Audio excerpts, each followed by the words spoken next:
Welcome. I'm Craig Harding. I'm the Executive Director here at Riverside Farm Institute, and I'm here with Andrew Banda. And Andrew's here as a new position for Riverside. He's our Executive Director for Tertiary Education, and we're going to get to know him a little bit today. Just a little background. Riverside started out with a 30 student primary school that ran for about 30 years. And a few years ago, about 5 years ago, we really ramped up our educational focus, and we now have a primary school that's able to take a capacity of about 700 students. And then in the secondary school, which followed, we have capacity for about 500. And so currently, I think we have almost 700 kids that are coming on a daily basis to the school. And so with that, we said, hey, we need to have someone who can put full-time energy into that growing program that Riverside's doing. And so the man who's taking that position and leading us in the education that side is here with us. So welcome. Thank you, Craig. Thanks for having me. So we thought it would be fun to get to know him a little bit and ask some questions. So I get to ask the questions and he gets to answer. So it's more fun for me than it is for him. But I think the first question I would have is, hey, tell us a little bit about your family and who you are. As you mentioned, my name is Andrew Banda. I am married to one wife. Her name is Muka, and we live down in Lusaka. We have 3 kids. Othni is 8 years old. Then Oma, as you can tell, they're all Hebrew names. Oma is 5, and Idel, who's our last born, she's a year turning 2. Wow. Okay. Wonderful. So he's a family man, and you've gotten a little bit to know, a little peek into the background. I'm sure one day we'll get some of them on here as well. Definitely, they're my greatest support system, so we should have them here. Have them in the studio as well. So tell us, why did you get involved in education? Why this field of education? Yeah, passion for sharing information, okay. And my joining education as a teacher. So once a teacher, always a teacher, is I wanted to make a difference in that I wanted to have the learners that are entrusted to me have a better start than I did. Mm-hmm, mm-hmm. So having gone through a schooling system, I saw what could have been done better. Mm-hmm. So I wanted to be that link that makes a difference and gives these young learners who are inquisitive, who are curious, mm-hmm. who are also frightened and scared, give them a better start to life and give them a very beautiful experience as they go through the whole schooling process. So in my training, I'm trained for secondary school teaching. So I know that a child or a learner is going through a lot in that phase. There's puberty kicking in and there's academic pressure. And I wanted to make teaching and learning fun at the same time, give these learners an opportunity to become the best version of themselves as they go to school. So for me, it was an intrinsic motivation to want to work with young people. Awesome. Yeah. And I noticed this the first time we went around the school. You immediately were connecting with exactly. the students. Yes. And it's always interesting to see. Sometimes you get administrators who are administrators for administrative reasons. Yeah. And it was immediately evident that you wanted a connection with the students, and you wanted to get feedback to get a sense of how are they learning, how are they interacting, what are their responses like, what's their expectations. Yes. So that makes a lot of sense. So now you've heard a little bit about why. Tell us your educational philosophy, because everyone comes with a set of guiding thoughts in relation to how they approach education. And since you're going to be leading from the top in that field, how does that look for you? Okay, thank you. I'll speak to 2 points in my philosophy. Starting with the learners. My philosophy is that every child has potential to do greatness. Mm. And with the right guidance and with the right frame or education program, it will help each one of them realize that potential. Mm-hmm. Why? You and I know that we learn differently. Mm. So every child in my approach has to be taken with their own style of learning. Meaning, as I program my learning or teaching approach, it has to include all the various learning styles that each learner has. That way, everyone gets to thrive and be part of this process. That's very important for me. Yeah. So everyone is capable of achieving great things. It's now up to how do you make sure that everyone fits and gets what is due to them. I think that addresses the concept you often hear thrown around, slow learner. Exactly. Well, are they a slow learner, or is there we're slow communicators? Exactly. So very true. So that speaks to that term, which is mostly abused, which might not be right, because the child might not just be getting the approach or the pedagogies which are being implemented in a classroom. So that's my philosophy. Every child learns differently, and every child has the potential to achieve greatness. It's up to the instructor or the teacher, the facilitator, to ensure that their method of teaching incorporates all these different styles of learning, and everyone gets to benefit. That's number one. My other front is on the teaching itself. I believe that my philosophy to education with regards to teaching, schooling or teaching and learning should be fun. It should be fun. Promote collaboration. You have to also have learners exercise their critical thinking, which is very important, because, and I believe in a learner-centered approach than a teacher-centered approach.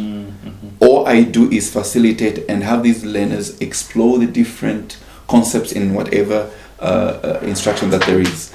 Now, when it comes to development, I also believe that with education, it's not more so on the academic side. Trust me, I've been there. But through experience, I now know that don't solely focus on the academic. There are other attributes, skills, values, and the knowledge that can be transmitted through this journey. Basically, that's my philosophy. Very good. So a classroom that you would model, I'm assuming, doesn't look maybe as traditional as we might say lecturing from the chalkboard most of the time. No. Yeah, it looks different. Okay. Very good. So you've got a little picture into the future and the thinking behind leadership at the school.